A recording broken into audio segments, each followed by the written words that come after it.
G'day you mob, welcome to this episode. Today we are reacting to Australian English versus British English from the Joel and Leah channel, and I have a little challenge for these guys. Hopefully they'll see this video, but I have a challenge for them at the end. Anyway, let's get into it.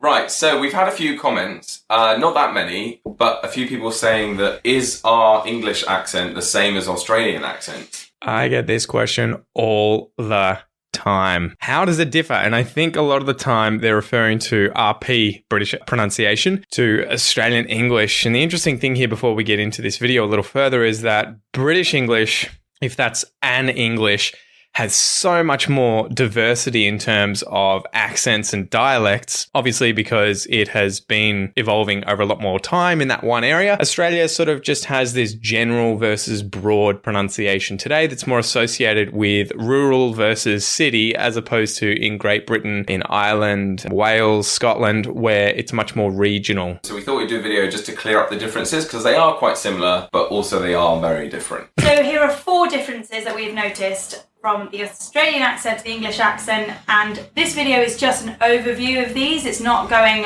into major detail. Please let us know if you would like that video in the comments below. So the first difference of an Australian accent to an English one is something called alveolar flapping, which sounds rude. Flap. Flapping. The flap of the tongue. They say that it sounds rude because flap is a sort of vulgar term that can be used at times to refer to a woman's "you can work the rest out," or at least either side of a woman's "you can work the rest out." That's what he is referring to there. Anyway, let's keep going. So there's more of a similarity to American English than it is to British English, because Australians tend to flap their T's and their D's. So in words like water, they'd say water. Instead of butter, they'd say butter. Butter. He's nailed this. He's absolutely nailed this. We do this much more frequently than we would ever say those T sounds clearly as a T, as a proper T sound. So if I was really articulating the word and enunciating because maybe someone didn't hear me and they were saying, what was he saying? I couldn't hear him.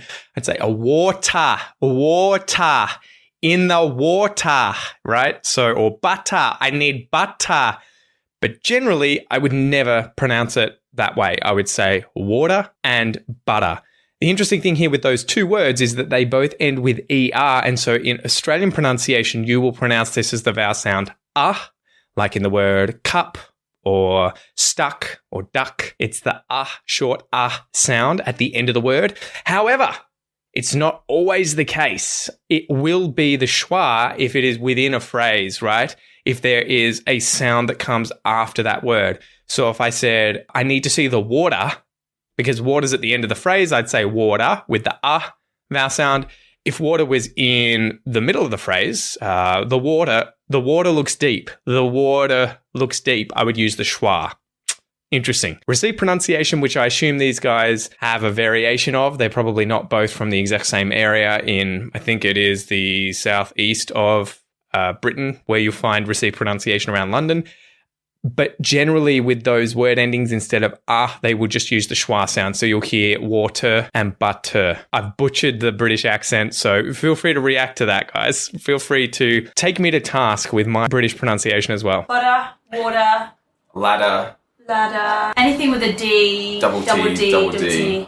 Basically, but they still have the non-roticity that we have. So they don't say water. Americans say water. So what he's talking about there when he says non-roticity, Australian pronunciation is non-rotic, like received pronunciation in Britain, where we only pronounce the R sound as a R sound if there is a vowel sound after the R. That can be that the R is at the front of a word or within a word where there's a vowel after it, or it can be at the end of a word where there is a vowel in the next word. So a good example would be, I would say, I can see the water, and I'm not saying the R at the end of the word water, but if water is now in a sentence and say there is a vowel after it in the next word, the water is deep, I do say the R. The water is. I use that R to link those two vowel sounds. That's what happens in Australian English and in received pronunciation. In American English, they will always say the R because it is rhotic. They don't say water, they say water. Water. Americans would say water too. They wouldn't say water or water. Say water. Yes, so they're not emphasising the R on the end of words. But how would we say it? Water. Water. Water. Butter. Ta. Butter. Butter. water. That's a big thing for noticing the difference between received pronunciation and Australian English. You'll hear the T and the D pronounced in these words where when there's a vowel on either side in Australian English, it'll be a T flap. Water, butter, ladder, later. Whereas for them, it would be water, butter, ladder, and later. And it would only be in slang English that we might say water. That's something interesting too. So she's talking about, I guess, slang English in Great Britain where they would use the glottal stop there to say the T instead of the T flap, or just saying the T and the D as normal. So she said water, and she's stopping it in her throat. So the glottal stop is done by using the vocal cords and the throat to close the air and stop the air for a moment in the place of a T or a D. So they might say, I think it would just be a T actually. I don't think they would do it for Ds, but they would say water, stopping it in the throat as opposed to water or water. Butter. Yeah. Butter, water. Butter. But then that's even slightly different because that one with London where they say butter, that's a glottal stop. So they're saying Butter. which is different to the flap of the tongue when you say butter. Butter. It is different, isn't it? different, It's very different. Something interesting to mention here quickly too is Australian English has the glottal stop. We would actually use it, and it's typically used when there is a T and then another consonant. So a good example of this is the word Batman.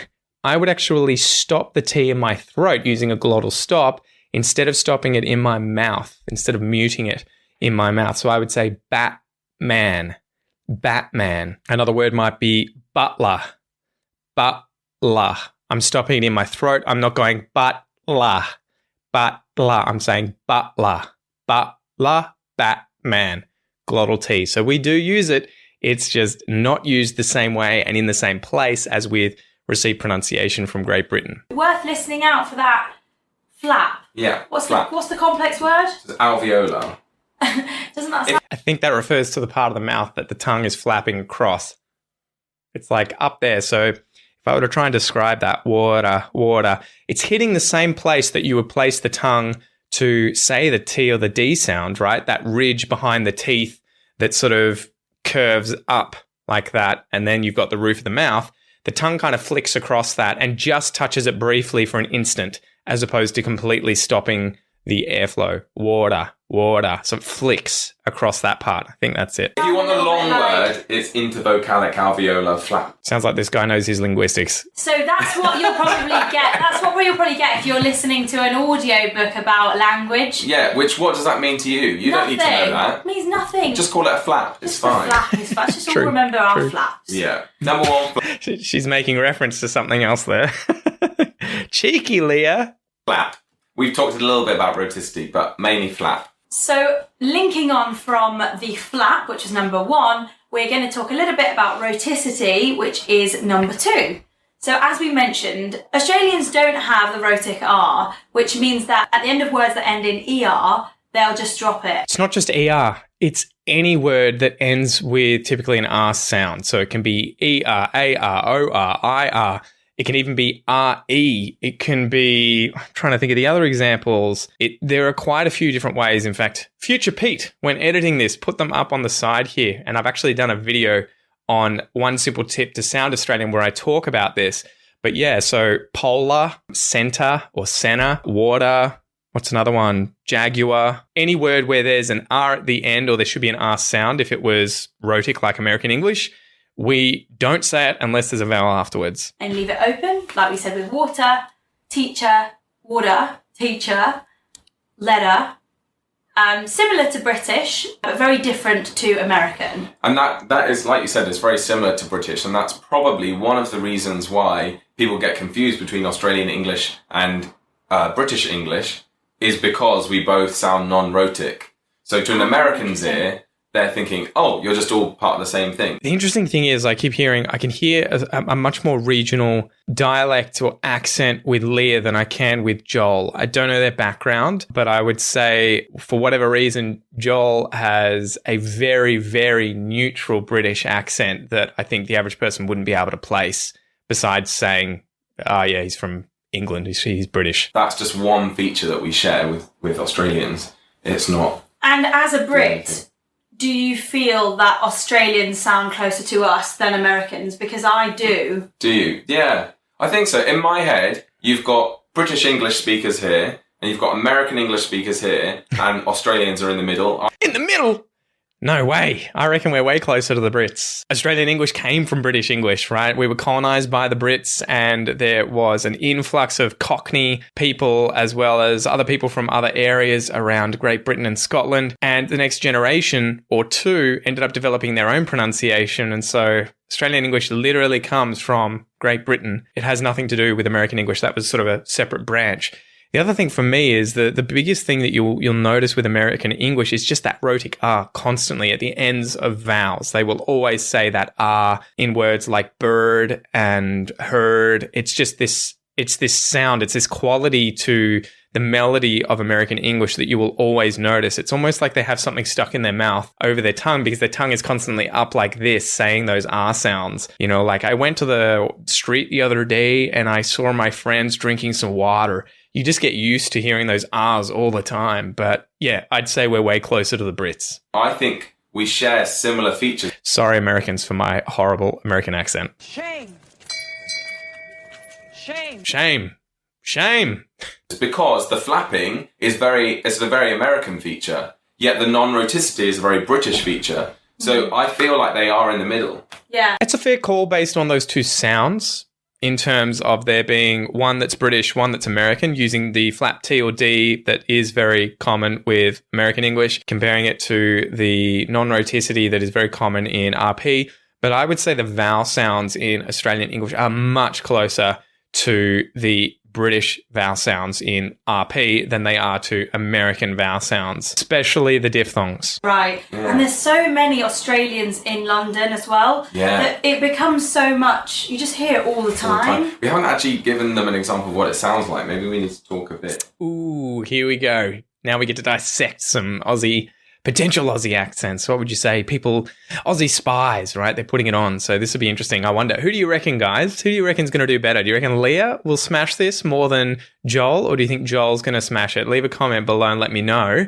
And then let's find out. In Australian. Joel watches a lot of Neighbours. So. I love Neighbours and I watch it all the time. And, I don't watch it so much anymore because I ran out of time because it's 20 minutes a day and that's like so hard to keep up with. But if you think about it secretly, Joel, we have been watching 1 hour a day of Love Island. Love Island. Man, Joel's just crushed it. If I had only heard that phrase from him talking about Neighbours, I would have thought he was Australian. Leah, on the other hand, it sounds to me very similar to how she sounded normally, but there were a few vowel sounds that she had changed that sounded closer to Australian English, but they sounded a little over the top slightly. But let's just have another listen again to Joel. That was intense. Yeah, it's about right. Yeah. And there's so many Australians in London as well. Yeah. That it becomes so much, you just hear it all the time. We haven't actually given them an example of what it sounds like. Maybe we need to talk a bit in Australian. In Australian, Joel watches a lot of Neighbours. So. I love. See, she's still saying a lot. So I'm not sure if she's gone into the Australian accent because she's using the glottal stop there where I would use a T flap. A lotta. She said a lot. But have a listen to Joel. I love Neighbours and I watch it all the time. And he nailed the I in time. I don't watch it so much anymore because I ran out of time because it's 20 minutes a day. He nailed day, and it's these diphthongs, I think, that are really sticking out that are like, boom, Australian. And that's like so hard to keep up with. He nasalized the I in like, so it was almost like a like instead of like. So again, that's something very common with Australian English. They're going to nasalize a lot of these vowels, and that's that spectrum between general Australian English where it's not as nasalized. There can be a little bit to the broader Australian English where you're going to hear a lot more nasalization in the way that they speak. It's almost like the level of the voice has moved up into the nose a little bit. So you're going to hear this a lot more in the nose than you're going to hear in the mouth like this. But have another listen. Because I ran out of time because it's 20 minutes a day and that's like so hard to keep up with. But if you think about it secretly, Joel, we have been watching 1 hour a day of... She said day there, but it sounded still a bit like RP, like British. A day, instead of a day. We have been watching 1 hour a day of Love Island. Love Island. Yeah, not bad. Not bad, Leah. Island. Love I love it. Island is taking over our life. Like, seriously. She did well there. She did very well there. It's taking over our life. And again, it's weird. It's like that diphthong I becomes more nasalized when it gets stressed. It's taking over our life. So let's move on. So that's just a little snippet of us trying out Australian. It's not bad. Not bad. I think Joel has definitely honed his skills in here. He has dialed in that pronunciation and Jesus, very impressive, man. I can't imagine being able to nail another accent like that. Obviously, we're not experts, but this is just because there's so many Australians in London, we hear it quite a lot. Definitely. And you do, like every accent, you get extremes and non-extremes. You'll find some Australians have a very subtle accent, whereas others will be really harsh. So obviously this Australian accent we're doing can't represent the whole of the country. Our friend Trent from Trent and Luke lives over here in London, and I can't even hear it now. No, just occasionally you'll hear a elongated vowel and you'll go, oh, he's Australian. I'm trying to think of which vowels they'd be talking about. So there are obviously short vowels and long vowels, but I don't know RP vowels well enough to be able to tell you which ones he's referring to. That's our third point, the elongated vowel. Yeah, I guess we'll find out. Maybe if you just shut up, Pete, and watch the video, you would know. Obviously, like Joel said, it can be a little bit stereotypical to assume that every Australian says their words quite extended. Something interesting that she just did right then, and I don't know if it was just mispronunciation or if it was how she pronounces the word says. I would always say says using an vowel sound instead of a, as you would say in say. I say, he says. So it becomes that short vowel sound. But there are dialects in Britain where they will say says. He says. I don't know which ones they are, but I've heard this a few times. And that is a very interesting thing that, again, gives away straight away, oh, they're from Britain. They're from a certain area in Britain that I'm even sure Brits would hear and be like, I know where you're from. So that's something really interesting. Have another listen. Australian says their words quite extended with the vowel sounds. And that's done by widening the mouth, but see, they don't talk like that. Something Joel's just done there, though, is sort of start to sound a bit like a New Zealander with his E's. So he's kind of made it a little more, like, I don't know, there's something a little more, I felt New Zealander as soon as I heard that. Let's have another listen. Every Australian says their words quite extended with the vowel sound. Yeah, that yes instead of yeah. So maybe it's the He's using an I instead of an in the place of right? So instead of yes, he's saying yes. That's something that New Zealanders will do all the time. It is why we will hear them say sex when they're trying to say six, and we will hear them say six when they're trying to say sex. They do this crazy reverse of the vowels. And they'll say seven instead of seven. And that's done by widening the mouth, but see, they don't. He did it again for C. It was a bit strange. Extended with the vowel sounds. And that's done by widening the mouth, but see, they don't talk like that. They're not slow and... No. Some of us are. Speak for yourself. They don't elongate it like that much, but they extend it more than we would in our accent. So we might say my life story, and an Australian might say my life story. So she went a little over the top with or, I think there, though. It became a bit of a diphthong, so it sort of changed its quality, whereas for us it's just a long vowel like story, my life story, my life story, my life story. They extend it more than we would in our accent. So we might say my life story, and an Australian might say my life story. Yeah, she's overdoing it. I think she's making it more like a diphthong. So you see, I think already that sounds a bit extended. Yeah, it does, doesn't it? My life story. My life story. And when you do... It's so funny, though, too. It feels like it shifted way to the broad accents when they do that, not just the neutral one, which I think is probably the more difficult accent to nail, because all the stuff that you see from people in movies and a lot of these stereotypes, they always have the broadest accents, right? There's that video with the guy being interviewed on the news talking about being in his jocks, and he's like, really got a broad accent, we're using mate and everything like that with this nasal stuff, and everyone seems to love it. And he goes, don't be a hero, mate. And I said, I'm not trying to be a hero, but the police are coming. But I think, interestingly enough, I reckon the general accent's harder to nail. You say your vowels so extended, the words become... extended.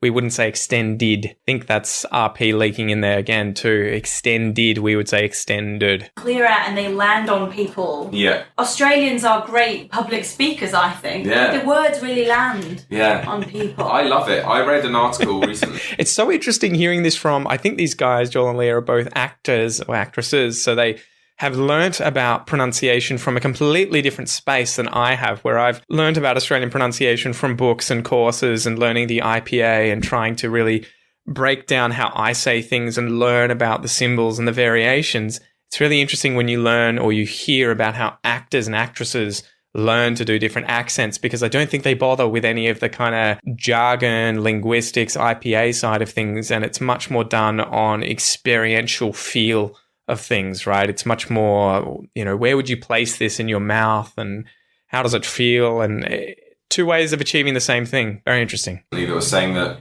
Australian accent's great on them. I don't think it does at all. I think it's a really nice, soothing accent. And I like you said, I think I automatically listen more when it's an Australian speaking. Cause some really interesting stuff, especially for Australians, is when we watch American TV shows and there's one actor or actress that's Australian. Lost was the perfect example of this, where the young blonde girl was Australian. Did you ever sleepwalk before? No, I don't think so. How would I know? And it's such a trope when you hear the Australian accent as an Australian amongst Americans. You see and hear all the Americans and you're kind of like, okay, that's the norm. That's what's normal. And you hear the Australian and you're like, oh, Jesus. Like, oh my God. Ugh, this person sounds like a yobbo. Like the accent's so strong. So it's really funny that we have that experience. I mean, Australians watching this, let me know in the comments below. Have you had that experience where when you're watching a TV show or a movie, you see an Australian come in when everyone else is British or American and you're like, ugh, this is just standing out like a sore thumb. yeah, they do. They land it more. And yeah. Exactly. I like it. As well as elongating the vowel sounds, Australians tend to have quite a sing-songy rhythm to the way they speak. Yeah.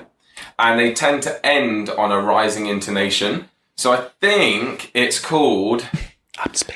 I can't remember. It's from my linguistic days at university. Something like Australian rising intonation. I think it's called ARI. I might be getting it wrong. QI, Anyway, okay. Australians tend to have constant rising intonation even when they're not asking questions. That was New Zealand. Questions instead of questions. Questions. Questions. So like they'll always talk like this when they're not even asking questions. And like that is a very overdone stereotype. Yeah. But that's the sort of thing they'll do. It's annoying even for us. If you hear someone doing that all the frickin' time, you're just like, oh my God. And it's usually done really badly when people are listing things. So if someone told you about their day, where they had been, and they said, so I went to the beach and then I went and saw my friends and then I got something to eat. And then they'll go up, up, up, up, up. And then the last thing they'll come down. So it would be like, and then I got something to eat. And then I went home. And it gets really annoying even for Australians hearing this all the time. But yes, we do kind of do this subconsciously more than other English dialects. I was at a succulent garden the other day. It was probably the best day of my life. Some of these plants, incredible, you know what I mean? Some of these plants...